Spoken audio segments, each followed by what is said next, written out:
What's up, Wheaton Academy? Welcome to the September 18th edition of WAtv. We are coming at you from Studio 22. I'm Rylan. And I'm Allison, and today we have some fun topics to bring you information about, like Maker Club, Evening of Classics, and sports highlights. But first, we wanted to take a moment and show you a story we've been working on in response to a particular event that impacted our community recently. Edward Young was involved in a serious bicycle accident a couple weeks ago. We caught up with him to hear his first-person account of what happened.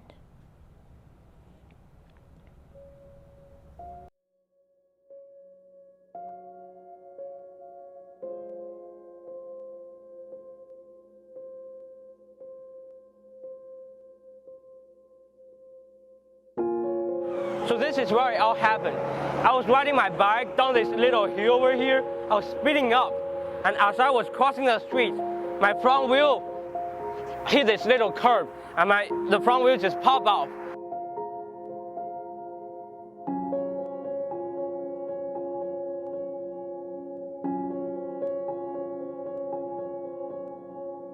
My whole body dived right into the cement. I blacked out. After maybe a minute or 30 seconds, two ladies came. They called 911. They woke me up and I was sent to the hospital.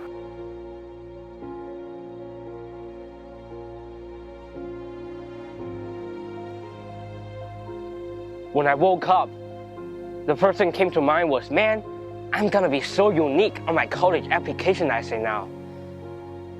But looking back, that really upset me because it seems like at the end of my life, I was still thinking about college.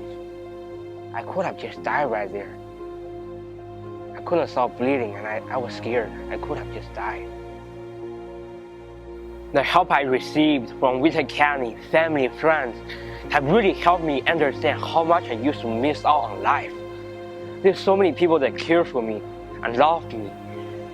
Never once in my life have I had so many people praying for me at the same time.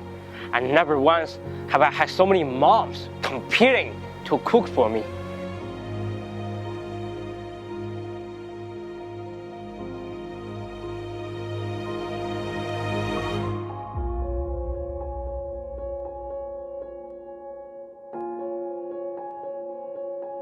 I realized I was always chasing after my dream, that I never got to slow down and look around, look alive.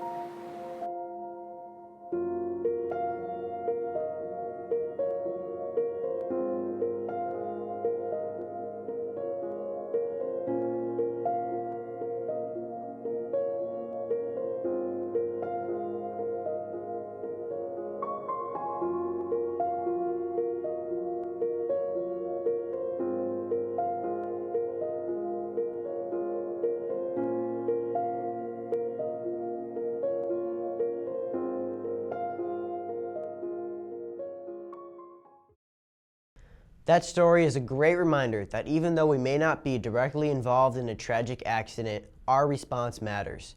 It's awesome to hear from Edward and listen to his overwhelmingly positive outlook about life. We want to thank Edward for sharing his story with us. Now, let's transition away from this and move on to activities around school that you can participate in. Tabletop Gaming Strategy Club will meet in the library on Thursdays during lunch. If you love strategy games of any kind, you will love this club. However, if console and PC gaming is more your speed, this is also the place for you. We will be expanding into the video gaming world this year and even dabble a little bit with esports. If you are interested, come to the library this Thursday during lunch, where Mr. Bierk will be overseeing the first meeting. If you have any questions, feel free to message him on Academy Central. For everyone who drives a car onto campus, please respect parking lot safety. Driving should be kept to 10 miles per hour or under, and music should be kept at a respectful volume. The choices you make in the parking lot directly impact our community. Business Club will meet for the first time during lunch today in Mr. Broman's classroom, Academy Hall, room 116. This club will be participating in a nationally recognized program called DECA, where students will engage in competitions in the area of business. If you plan to go into business in college, then you should consider being a part of this program. Perhaps you didn't notice, but Wheaton Academy has a new bell schedule. WAtv went around and got people's opinions on the 6-minute passing periods. This segment is brought to you by Jared Casper and Megan Clark. Hi, I'm Jared Casper from WAtv, and this week we asked students if they like the new bell schedule or not, and here's what we got. No. No. No. No. No. Well, I don't really like this bell schedule. No. No. No. It's fine. No. No. No. No. No. No. No. Yes. Yes. Yes. Yes. Yes. Yes. Yes. Yes. No and yes. Yes and no. I guess. I don't really mind the new bell schedule. I don't really have an opinion. I like the idea of the new bell schedule because we don't want students being tardy. So if there's a kid coming from Mr. Musso's class to Mr. Mac's class, they're going to have to book it. So the 6 minutes is great for that. However, I'm just always really confused about what class we're in, when class starts.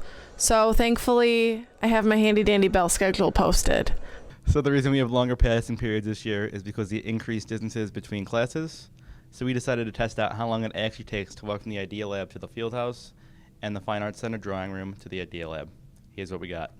Thrown for a loop, to be honest.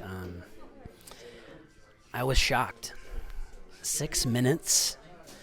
No longer a prime number. How do I handle this? I don't know. It took me, I think, weeks to come to grips with what this meant for my life.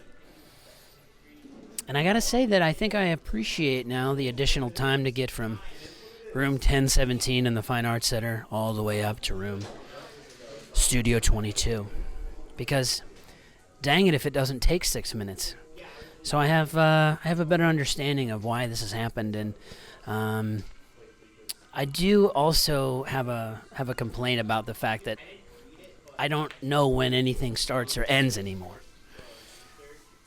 And that's probably more me than anything else, but I can't handle the time. I mean, when does the class start? Is it 37, 6? How long is lunch? Is it 25? Is it 40? I mean, what's going on? But other than that, it's pretty good. Yeah. Well, looks like it takes just around 4 minutes to get to class from the two furthest locations. You all can be the final judge. We have a poll on our Twitter handle at @TheRealWATv. Vote on whether or not you think we should have a 6-minute passing period.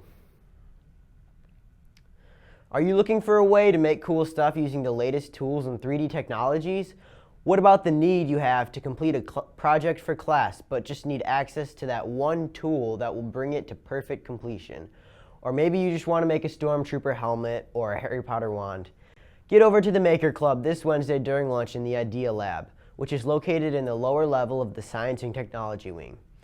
The goal of this club is to have a place where students of all backgrounds and abilities can create any project that they need help with. If you have any questions, message Mr. Burek on Academy Central. Calling all instrumentalists and vocalists who spend a great deal of time practicing and refining skills. Consider sharing your musical gifts at the Evening of Classics. This classical recital takes place in the Whitechapel on Monday, October 30th at 7 p.m. Auditions will be held Monday, October 16th. The sign-up sheet is located in the orchestra/band room in the basement of the Fine Arts Center. You can begin to sign up the week after homecoming. And now, Jaden Paulson has a special segment for us this morning. We want to give you a glimpse of Studio 22 during production.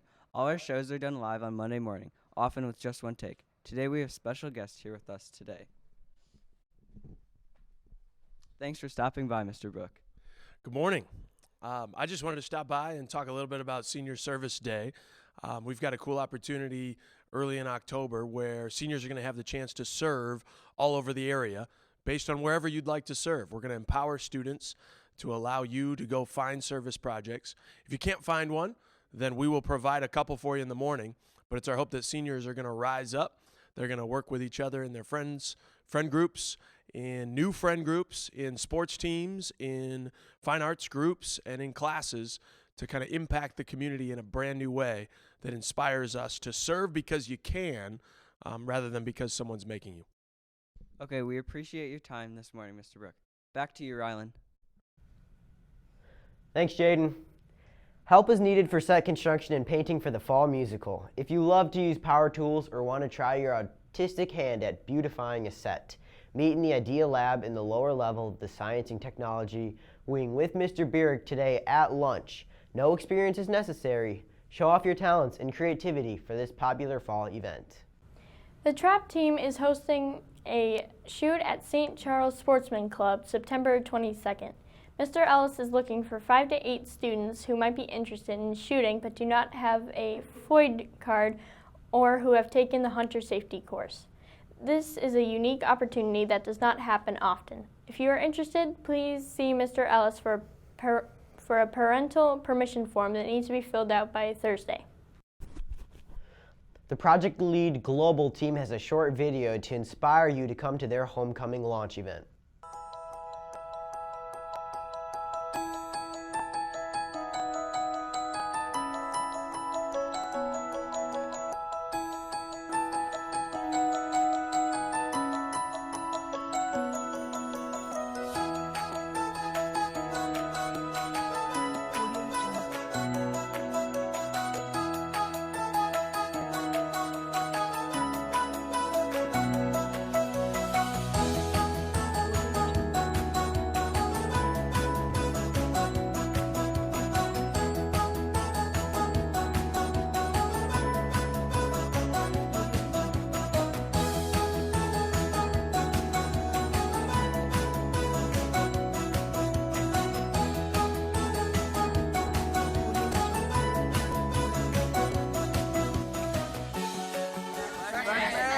Sophomores are gonna win. Juniors! I don't care who you are or where you came from, but seniors are gonna win all day.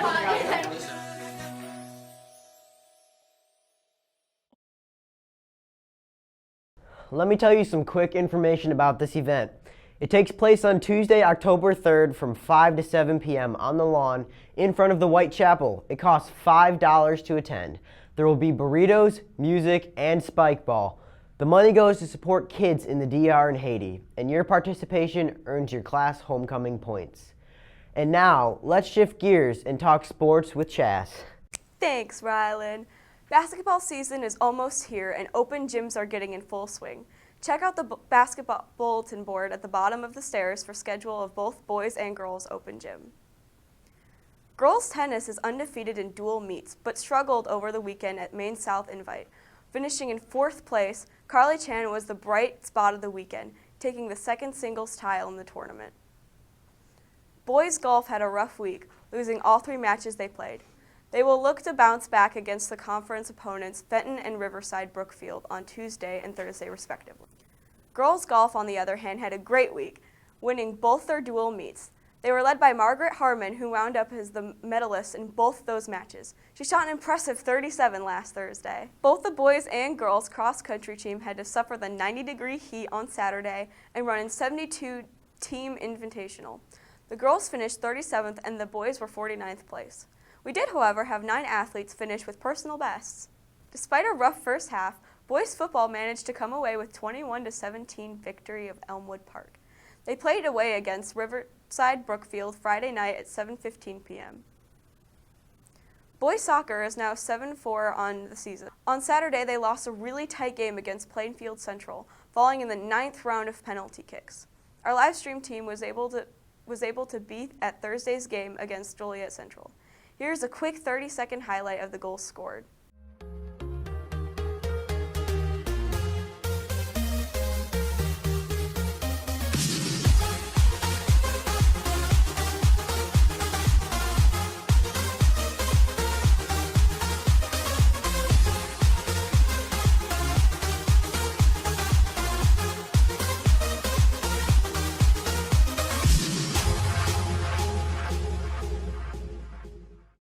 That wraps up another episode of WAtv. For all of us at Studio 22, thanks for watching and have a great day.